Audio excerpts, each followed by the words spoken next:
Hello everyone, this is Chris from Spoon Graphics. Welcome back to another video tutorial. This time we're going to play around in Photoshop to create a double exposure effect, which is originally a photography technique using nothing but cameras to blend and merge two separate photos together by exposing the film twice in two completely different photos. The style of this effect has also become popular with digital artists who can use Photoshop to mimic the double exposure effect to create a surreal image. Popular examples are the True Detectives TV show intro, or if you're a bit of a Taylor Swift fan, you might recognise this effect from her latest music video. Common subjects that are often combined are portraits or profiles and scenes of nature such as mountains or trees. The example we'll be creating in this tutorial uses a side profile of a female and a snowy mountain scene which are blended together so the landscape fills the silhouette of the portrait. So begin by opening up your chosen portrait image in Photoshop. Ideally the image will have a nice clean solid colour or white background like this. I'm lucky enough to have a Shutterstock subscription, but you can also find some quality free images on the web. The link to all the images I've used are down in the description. First we need to separate this subject from the background. One of the quickest and easiest methods of doing this is with the channels. Find the channel with the most contrast and then duplicate it by dragging it into the new icon. Go to Image Adjustments and Levels, then move the midtones and the shadows sliders towards the right to dramatically darken the image. Go as far as you can without expanding the black outline too much, as you can see if the sliders are moved too much. Select the brush tool and set up a hard tip with a black fill, and then paint over any remaining highlights in the centre.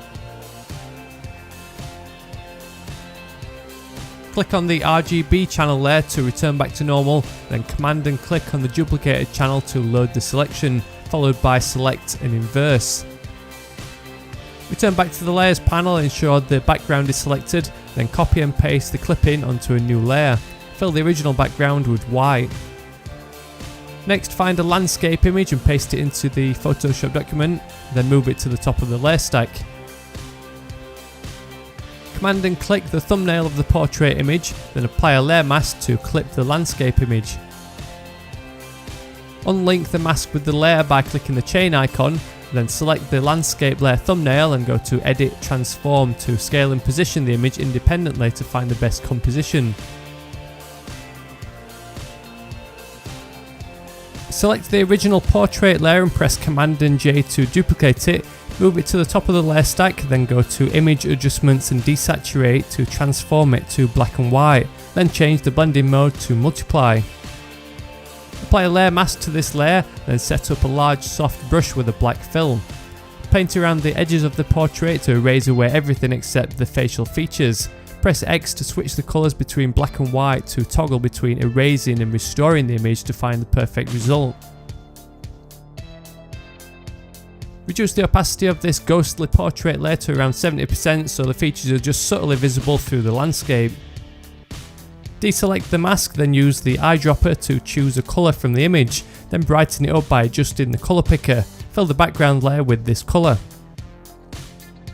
Paste in another copy of the landscape image, which should still be in your clipboard.